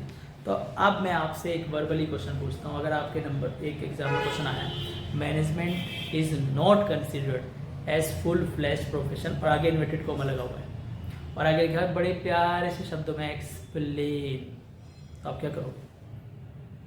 करना क्या है, आपको सबसे पहले उस स्टेटमेंट को पढ़ लिया, आपको समझ में आ गया प्रोफेशन के बारे में पूछ रहा है, इतनी बात तो क्लियर होगी। फिर आपको देखना है कितने मार्क्स में पूछ रहा है। अगर वो 1 मार्क्स में पूछ रहा है तो आप इसमें से केवल एक उठा लो जिसकी वजह से मैनेजमेंट फुल फ्लेज प्रोफेशन नहीं है। देखो नॉलेज में तो है ना, नॉलेज को छोड़ के कोई उठा लो, उसको एक्सप्लेन कर दो 1 नंबर में, बस हो गया। Management is not considered as full fledged profession because it has not the area of restricted entry, means there is no entrance exam for the manager। Simple, खत्म, 1 नंबर में काम खत्म, पूरा 1 नंबर मिल जाएगा भैया। फिर बात कर रहे हैं, अगर वो कह रहा है भैया 3 नंबर में सेम चीज़ है, 3 नंबर में लिखिए, क्या करोगे 3 नंबर में? तो आप इनमें से कोई भी 3 पॉइंट उठा लो, लेकिन ध्यान रखना 3 पॉइंट कौन से उठाने हैं जिसमें आपकी नॉलेज वाला पॉइंट नहीं होना चाहिए, क्योंकि नॉलेज तो ये डिफाइन कर रहा है ना कि मैनेजमेंट प्रोफेशन है। आपको क्या एक्सप्लेन करना है कि मैनेजमेंट फुल फ्लेज प्रोफेशन नहीं है। तो मैनेजमेंट प्रोफेशन किससे नहीं होगा? एंट्री से नहीं होगा, एसोसिएशन से नहीं होगा, एथिकल कोड से नहीं होगा, सर्विस, इनमें से कोई भी 3 आप एक्सप्लेन करो। अब अगर आ जाए लॉन्ग क्वेश्चन 5 नंबर में, 6 नंबर में, तब आप क्या करोगे? तब आप ये सारे एक्सप्लेन करोगे, सारे, मतलब आप इसको भी छोड़ दी, नॉलेज वाले को भी एक्सप्लेन करोगे और ये बताओगे मैनेजमेंट प्रोफेशन तो है because of the knowledge, but full fledged नहीं है because of this elements. That's why management on the path of progressive profession, but it is not a full fledged profession right now. ये आपको conclusion हो जाएगा, पूरे number मिल जाएंगे, examiner खुश हो जाएगा, एग्जामिनर खुश हो जाएगा तो आपको नंबर मिल जाएंगे, और आपको नंबर मिलेंगे तो मुझे भी कमेंट कर देना भैया कि इस थ्योरी की वजह से मुझे भी अच्छे स्कोर मिले, तो मैं भी खुश हो जाऊंगा और बाकी सब तो खुश होंगे। तो ये है आपका पूरा वाई वाला फैक्टर। तो अब आप इसको रिवाइज कीजिए अच्छे से। अभी तक हम इस चैप्टर को लगभग 90% कवर कर चुके हैं। इसमें हमने व्हाट को कवर किया, वाई को कवर किया, अब हमारा रह गया हाउ। हाउ बहुत छोटा सा है, 10% बचा है। हाउ में ज़्यादा कुछ है नहीं, जो कुछ सीखना था वो यहाँ तक सीख चुके हैं। अब आपको क्या करना है? प्रैक्टिस करनी है बेटा, प्रैक्टिस जरूर करना। Practice makes man perfect. Man का मतलब यहाँ पे वर्क पावर से है, ठीक है। Practice makes a person perfect. इस बात को अच्छी तरह समझ लेना भैया, ठीक है। तो पढ़ते हैं, इसी के साथ अभी हम आगे कंटिन्यू करते हैं हाउ वाला सेक्शन। चलिए बच्चों कैसे हैं आप? अब हम चलते हैं अपने अंतिम पड़ाव की तरफ, यानी सेक्शन सी की तरफ। इस चैप्टर में अभी तक जो हम डिस्कस कर चुके हैं वो ये है कि what is management, why management, यानी why management is important, what is management, ये 2 चीज़ हम डिस्कस कर चुके हैं। अब हम डिस्कस करेंगे how work is done effectively and efficiently in management. यानी मैनेजमेंट की जो डेफिनेशन थी हमारी कि भैया मैनेजमेंट का मतलब होता है achieving the goals by using the resources effectively and efficiently. Okay, तो इफेक्टिवली एंड एफिशिएंटली कैसे अचीव करें भैया? उसके लिए कोई प्रोसेस तो होगा, उसके लिए कोई टूल तो होगा, कोई प्रोसीजर तो होगा। तो वो सारी चीज़ें हम हाउ में डिस्कवर करते हैं, और हाउ से जो क्वेश्चंस बहुत पूछे जाते हैं, वैसे तो हर सेक्शन से क्वेश्चन पूछे जाते हैं, ठीक है। तो चलिए शुरू करते हैं। सबसे पहले हम हाउ में डिस्कस करेंगे लेवल्स ऑफ मैनेजमेंट। देखिए क्या होता है, कोई भी सिस्टम होता है, कोई भी प्रोसेस होता है, उसमें कुछ लेवल्स होते हैं। तो ऐसे ही मैनेजमेंट में भी लेवल्स होते हैं। तो they are 3 levels in managements. सबसे पहले नंबर पे जैसे कि आप ये ट्रायंगल देख सकते हैं, आपके बुक में भी ये ट्रायंगल दे रखा है। So there are 3 levels in management. One is called top management, second called middle management and third called lower management. Lower management is also considered as supervisory level, as operational level. ये first line level के नाम से भी जाना जाता है, यानी इसके बहुत सारे नाम हैं। एग्जाम में कंफ्यूज करने के लिए अगर आपको क्वेश्चन दिया जाएगा तो वो इसी सेक्शन से दिया जाएगा, क्योंकि मिडिल लेवल में उसको मिडिल लेवल ही बोलते हैं और टॉप लेवल को टॉप लेवल ही बोलते हैं। वहाँ कोई कन्फ्यूजन नहीं है। ज़्यादातर कन्फ्यूजन के जो चांसेस होते हैं वो इस लेवल में होते हैं। इसका रीज़न भी है क्योंकि किसी भी ऑर्गेनाइजेशन में जब आप देखेंगे तो जो भी कोई काम होता है, जो एक्टिविटीज़ होती हैं ऑपरेशनल लेवल पे यानी लोअर लेवल पे, वहाँ ज़्यादा काम होता है, वहाँ ज़्यादा लोग काम कर रहे होते हैं, वर्कफोर्स ज़्यादा होती है। तो वहाँ डिफरेंट सिचुएशंस होती हैं, डिफरेंट एक्टिविटीज़ होती हैं, जिसकी वजह से वहाँ केओस भी हो सकता है। वहाँ पर मैनेजमेंट को ज़्यादा ध्यान देने की जरूरत होती है। इसलिए हम उसको सुपरवाइजरी स्टेज भी बोलते हैं कि अगर हम उसको सुपरवाइज नहीं करेंगे तो जो एक्टिविटीज़ चल रही हैं उस पर हम ध्यान नहीं दे पाएंगे, और जो हमारा टारगेट है हम उससे भटक जाएंगे, ठीक है। तो इसलिए यहाँ पर मैनेजमेंट में हम 3 लेवल पढ़ते हैं। तो सबसे पहले नंबर पे आता है टॉप लेवल।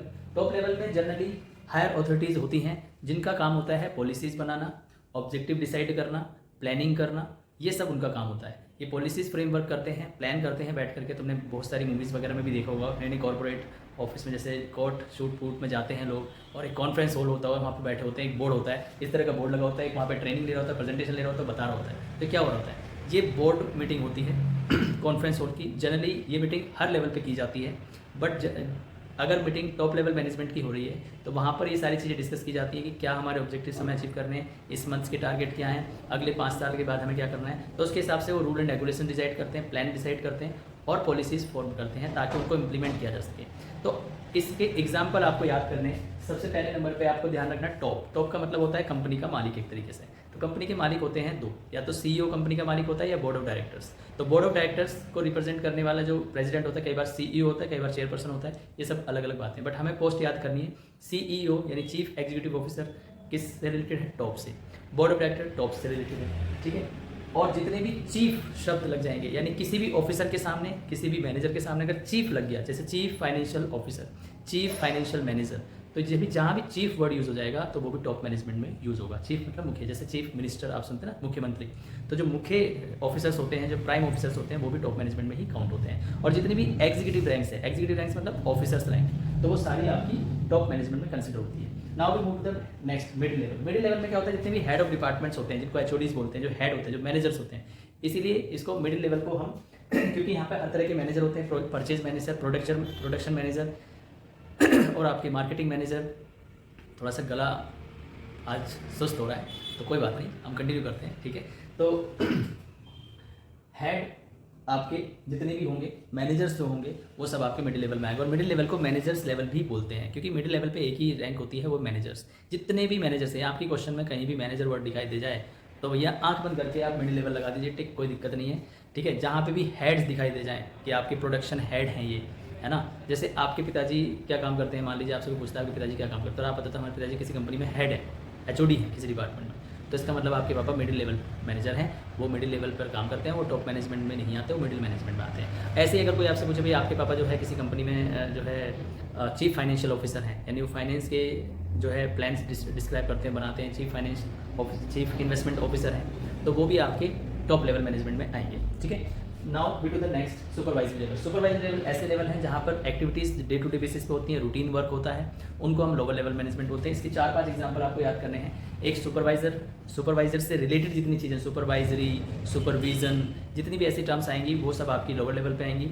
और आपके सुपरिटेंडेंट, ठीक है, सुपरिटेंडेंट जो है वो भी आपका इसमें एक जो है बहुत बड़ा कंफ्यूजन आता है क्वेश्चन में, यहाँ पर इसमें एक होता है सेक्शन ऑफिसर। अब जहाँ ऑफिसर की बात आ जाती है तो बच्चा कंफ्यूज होता है, यार ऑफिसर तो टॉप लेवल मैनेजमेंट में होते हैं एग्जीक्यूटिव, यहाँ पे ऑफिसर कहाँ से आ गए। तो ध्यान रखना बच्चों, हर चीज़ की कोई ना कोई एक्सेप्शन होती है, इसकी भी एक एक्सेप्शन है।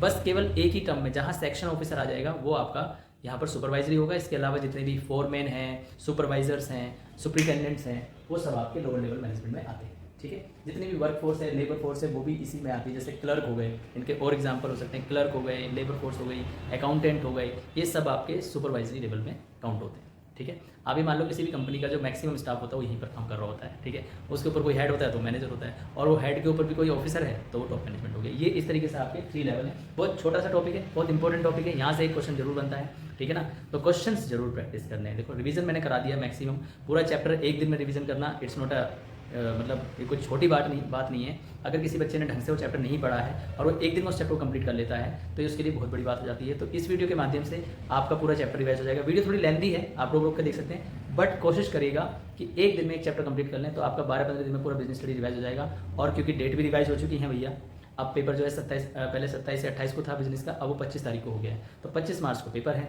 तो भैया पेपर है तो पेपर के हिसाब से तैयारी करनी पड़ेगी।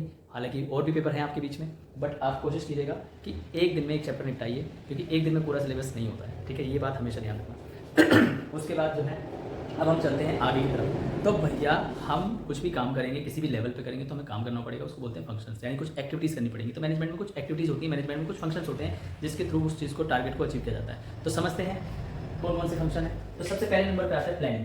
तो प्लानिंग में क्या होता है ये डिसाइड किया जाता है कि हमें क्या काम करना है, क्यों करना है, कैसे होगा, कौन करेगा और कब होगा। Means what to do, why to do, when to do, by whom it has to be done and when it has to be done.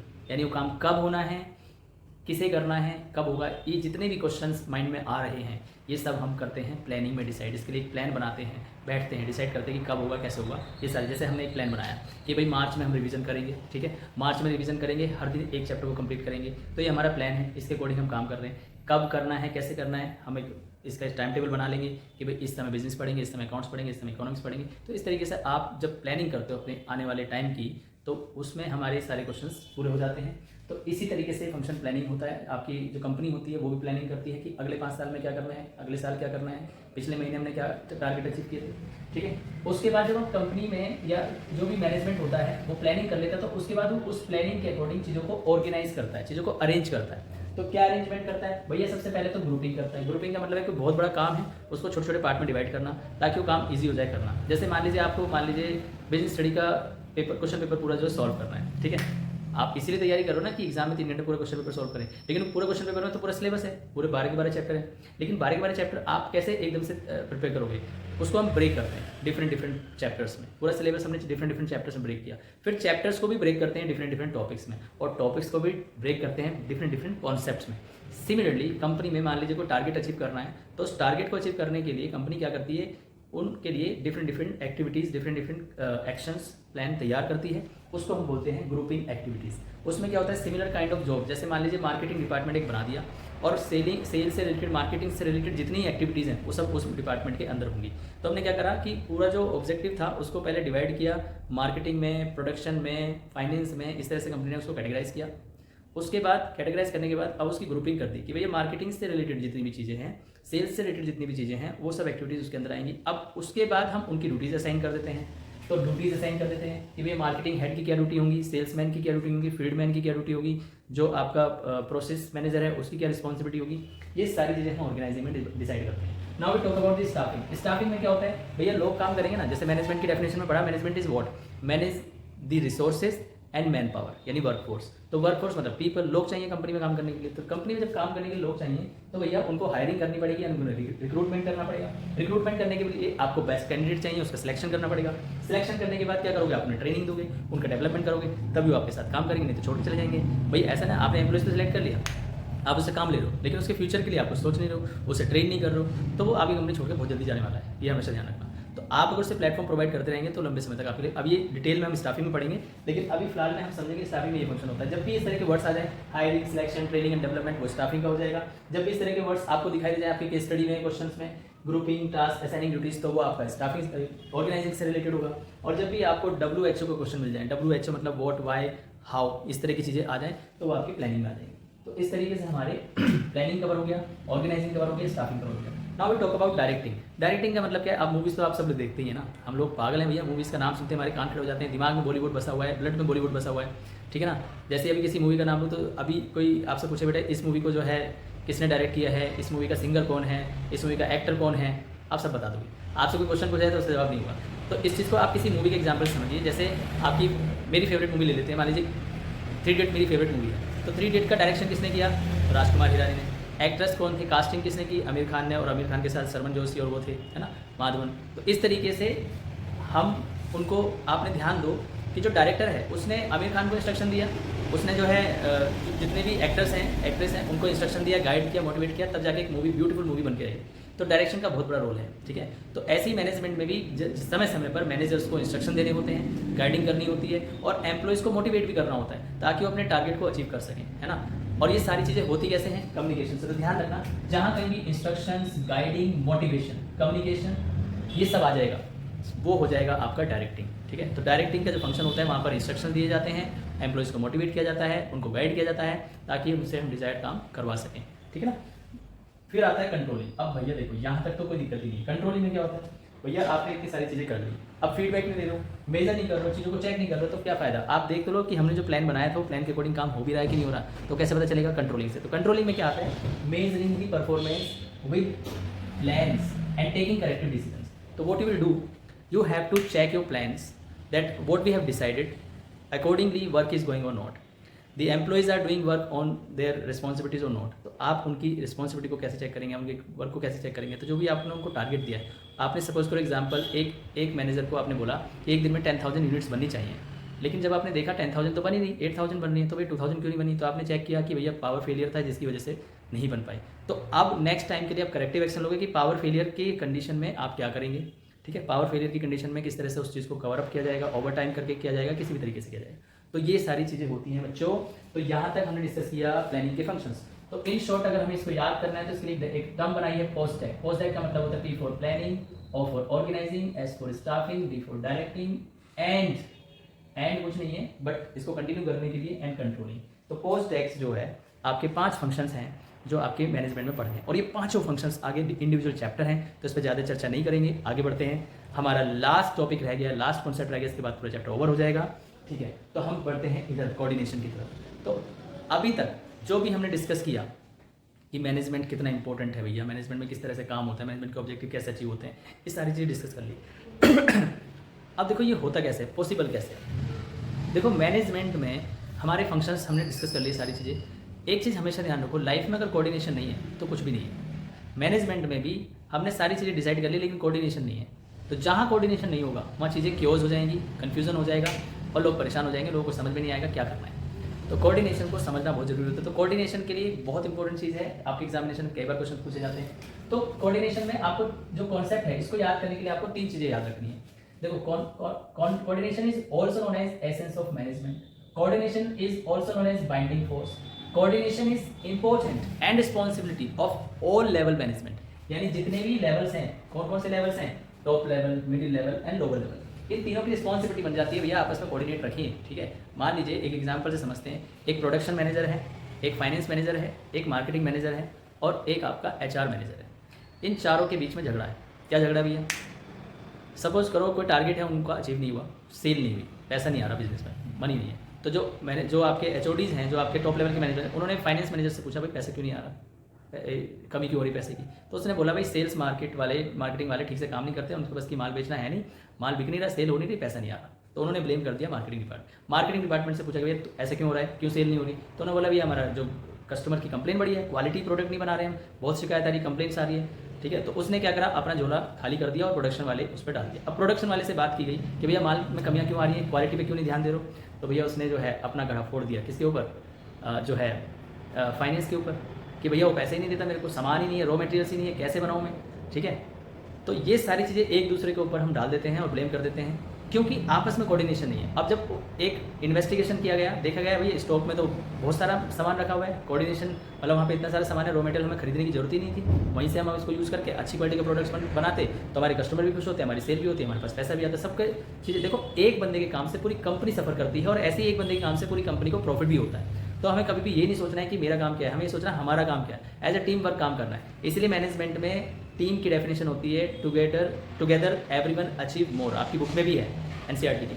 तो टीम का मतलब ये नहीं है कि भाई कोई टीम बन गई और काम कर रही है, टीम का मतलब है हम सबको साथ मिलकर के काम करना है, हार्मोनियस तरीके से काम करना है ताकि हम अपने टारगेट अचीव कर सकें। तो जब टीम का टारगेट अचीव होगा तो इंडिविजुअल टारगेट भी अचीव होगा। This is very important. तो इसलिए वो सब टीम को मोटिवेट करने के लिए, टीम को आगे ले जाने के लिए हमें कोऑर्डिनेशन की जरूरत पड़ती है। तो कोऑर्डिनेशन में 3 पॉइंट्स आपको हमेशा याद रखने हैं, essence of management, binding force and all level responsibility. ये 3 चीज़ें हैं, हर किसी लेवल पे कोऑर्डिनेशन की जरूरत पड़ती है। कोऑर्डिनेशन एक बाइंडिंग फोर्स है, पूरे कम्युनिकेशन के थ्रू सबको बाइंड करके रखता है, यूनिटी रखता है सब में, ताकि हम अपने टारगेट को अचीव कर सकें। और एसेंस ऑफ मैनेजमेंट, क्योंकि मैनेजमेंट में बिना कम्युनिकेशन के, बिना कोऑर्डिनेशन कुछ है नहीं। तो मैनेजमेंट का मतलब क्या होता है, तालमेल बैठा करके लोगों से काम करवाना ताकि हम अपना ऑब्जेक्टिव अचीव कर सकें। तो ये है आपके मैनेजमेंट कोऑर्डिनेशन का मीनिंग। अब अगर कोऑर्डिनेशन को और डीप समझना है तो मैनेजमेंट के फीचर्स कुछ रिलेट करते हैं यहाँ पे, जिसकी वजह से भी इसको एसेंस ऑफ मैनेजमेंट बोलते हैं। तो सबसे पहले नंबर पर होता है ऑल परवेसिव। इसके लिए हमने एब्रिविएशन बनाई है जो आपको याद रखनी है। ठीक है, तो ऑल परवेसिव का मतलब क्या है कि भैया मैनेजमेंट जिस तरीके से हर ऑर्गेनाइजेशन में, हर बिजनेस पे, हर लेवल पे जरूरत पड़ती है, वैसे ही कोऑर्डिनेशन की भी हर बिजनेस में, हर लेवल पे, हर सिचुएशन में जरूरत पड़ती है। तो coordination also plays very important role in all kinds of situation, that's why it is known as all pervasive. Deliberate function, भैया देखो कोऑर्डिनेशन में क्या होता है, अच्छी तरह सोच समझ करके डिसीजन लिए जाते हैं। कौन सा काम कौन करेगा, क्यों करेगा, कैसे करेगा, ये सारी चीज़ें डिसाइड करी जाती हैं। मतलब ऐसे नहीं कि हवा में काम हो रहा है, एक सोची समझी प्रैक्टिस के साथ, प्लानिंग के साथ हम काम कर रहे हैं। तो इसलिए डेलिब्रेट फंक्शन है। उसके बाद responsibility of all level management, और भैया की जिम्मेदारी है हर लेवल के मैनेजर्स की कि वो आपस में कोऑर्डिनेट रखें। मार्केटिंग वाला प्रोडक्शन के साथ अपने तालमेल अच्छे से बैठाए, प्रोडक्शन वाला फाइनेंस के साथ तालमेल अच्छे से बैठाए, और इन तीनों के साथ HR जो है अच्छे से फाइनेंस जो भी तालमेल बैठा करके काम करे ताकि सबका ऑब्जेक्टिव अचीव हो। तो coordination is the responsibility of all the managers. फिर इंटीग्रेटेड कॉन्सेप्ट, अब ये क्या करता है, इंटीग्रेट करता है चीज़ों को। जैसे अलग अलग फंक्शंस होते हैं किसी ऑर्गेनाइजेशन में, अलग अलग डिपार्टमेंट्स होते हैं, उन सबको इंटीग्रेट करने का काम करता है ताकि सबकी रिपोर्टिंग हो, तब सबका काम हो, सबको पता चले कि कौन से स्टेज पे क्या काम चल रहा है। तो उसकी वजह से क्या होता है, हमें पता चलता है हमारी परफॉर्मेंस का स्टैंडर्ड क्या है, हम कहाँ लैकिंग कर रहे हैं, कहाँ हम इंप्रूव कर रहे हैं। फिर बात करते हैं कॉन्टिन्यूस प्रोसेस की। अब कोऑर्डिनेशन कोई ऐसी चीज़ तो है नहीं कि भाई प्लानिंग वालों के लिए काम हो गया, हमारा कोई टारगेट था वो अचीव हो गया उसके बाद बैठ गए, नहीं, it is a continuous process. जैसे मैनेजमेंट भी कॉन्टिन्यूस प्रोसेस है। उसके बाद यूनिटी इन एक्शन, तो कोऑर्डिनेशन की वजह से यूनिटी रहती है एक्शंस में, सब एक साथ मिलजुल के काम करते हैं, टीम स्पिरिट होती है सबके बीच में और सब एक दूसरे को सपोर्ट करके आगे बढ़ते हैं और कंपनी को आगे लेके जाते हैं। कंपनी धीरे धीरे ग्रो कर जाती है, लीडर बन जाती है, बस और क्या चाहिए। अब यहाँ पर समझना भैया, ये तुम्हें समझ में आ गया होगा मैनेजमेंट का मतलब क्या है। तो मैनेजमेंट का कोऑर्डिनेशन का मतलब क्या है। कोऑर्डिनेशन का मतलब जब यहाँ पे समझ में आ जाता है तो आपसे बोले भैया ठीक है इतनी मतलब तो समझ में आ गया, लेकिन कोऑर्डिनेशन अगर हमें यूज़ क्यों करना है, तो कोऑर्डिनेशन को यूज़ करने के लिए 3 इंपॉर्टेंट बातें आपको याद रखनी है, ठीक है। देखो जैसे जैसे हम काम करते हैं हमारा काम अच्छा होता है तो हमारी कंपनी ग्रो करती है। जब हमारी कंपनी ग्रो करती है तो एक्टिविटीज़ इंक्रीज होती हैं। जब एक्टिविटीज़ इंक्रीज होती हैं तो उस वर्क को हमें डिवाइड करना पड़ता है अलग अलग लेवल पे। तो जब हम उसको डिवाइड कर देंगे अलग लेवल पे तो हम हर किसी से क्या चाहेंगे, स्पेशलाइजेशन चाहेंगे कि भाई हर कोई अपने काम में अच्छे से परफॉर्म करे, अच्छे से उसका टारगेट अचीव करे और उसमें क्वालिटी सर्विस प्रोवाइड करे, क्वालिटी प्रोडक्ट प्रोवाइड करे। तो ये सारी चीज़ें हैं। तो ग्रोथ जो है आपका, ग्रोथ हो जाएगी जब साइज इंक्रीज होगा, तब आपको कोऑर्डिनेशन की जरूरत पड़ेगी, बिना कोऑर्डिनेशन के काम नहीं चलेगा। फिर आपके डिफरेंट डिपार्टमेंट्स में, जब अलग अलग डिपार्टमेंट्स में आपकी कैटेगरी डिवाइड हो जाएंगी तो उनके बीच में तालमेल बिठाने के लिए कोऑर्डिनेशन की आपको जरूरत पड़ने वाली है। फिर स्पेशलाइजेशन हमें चाहिए ताकि हम कम समय में ज़्यादा से ज़्यादा रिजल्ट हो और एक्सपर्टीज़ को हायर करके हम एक अच्छी सर्विस और अच्छे प्रोडक्ट की जो है ख्वाहिश कर सकें और अपने कस्टमर्स को खुश कर सकें। तो ये 3 चीज़ें हैं, 3 इंपॉर्टेंस है आपके कोऑर्डिनेशन की और ये फीचर्स हैं, ठीक है। अब आपको याद कैसे रहेगा भैया, मैनेजमेंट के भी फीचर्स हैं और कोऑर्डिनेशन के फीचर्स हैं तो कंफ्यूज हो जाएंगे। यहाँ पर भी और परवेसिव आ रहा है, वहाँ पे भी, यहाँ पे भी जो आपका कंटिन्यूस प्रोसेस आ रहा है वहाँ पे भी, कोई बात नहीं बच्चों, इसलिए मैं यहाँ पर हूँ आपको रिवाइज कराने के लिए। एग्जामिनेशन टाइम में हमें कुछ ट्रिक्स याद करनी पड़ती हैं, इसलिए मैं आपका रिवीजन करा रहा हूँ। तो देखो यहाँ पे इसके लिए आपको याद रखना है फीचर्स के लिए, कोऑर्डिनेशन के लिए कैसा है, एसेंस का मतलब होता है सार, कंक्लूजन किसी भी मैनेजमेंट का। तो मैनेजमेंट का जो सार है वो कोऑर्डिनेशन है, ये आपको यहाँ 3 पॉइंट से याद हो जाएगा। और एक एब्रीविएशन आप याद करिए, all doctors are in ICU. I repeat, all doctors are in ICU. अब यहाँ पे ऑल जो है, ए जो है वो है ऑल परवेसिव, डी जो है डॉक्टर वाला ये हो जाएगा डेलिब्रेट फंक्शन, आर जो है that is responsibilities of all level management, और आई का मतलब हो गया इंटीग्रेटेड कॉन्सेप्ट, सी का मतलब हो गया कॉन्टिन्यूअस प्रोसेस, यू का मतलब हो गया यूनिटी इन एक्शन या फिर यूनिटी ऑफ एक्शंस। ये सारी चीजें आप ऐसे याद कर सकते हैं। तो इस तरीके से चैप्टर को समराइज कर दिया हमने, पूरा समझ लिया, रिवीजन हो गया। अब हमें प्रैक्टिस करनी बाकी है और प्रैक्टिस के लिए मैं आपको एक असाइनमेंट दूंगा, वो असाइनमेंट आपको सॉल्व करना पड़ेगा। काम तो करना पड़ेगा खुद ही भैया, मैं तो यहाँ पे पूरा चैप्टर आपको सिंप्लीफाई तरीके से रिवाइज करा सकता हूँ, उसके बाद तो प्रैक्टिस आप ही को करनी है, ठीक है। तो अब इसी के साथ हमारा पूरा चैप्टर रिवाइज हो चुका है, आप इसकी प्रैक्टिस कीजिए। और आपसे 2 अपील है, पहला आपको एक असाइनमेंट सॉल्व करना है, इसमें आपको ध्यान रखना अगर आपको इस चैप्टर को या किसी भी कॉन्सेप्ट को और अच्छा इंप्रूव करना है तो आपको 3 काम करने हैं। एक तो आपको चैप्टर को कम से कम 2 बार रिवाइज करना है, 2 बार, ठीक है। फिर आपको कम से कम 10 क्वेश्चन सॉल्व करने हैं। 10 क्वेश्चन आप सॉल्व कर सकते हैं कोई भी, चाहे आपके 1 नंबर के क्वेश्चन हो चाहे 3 नंबर के क्वेश्चन हो।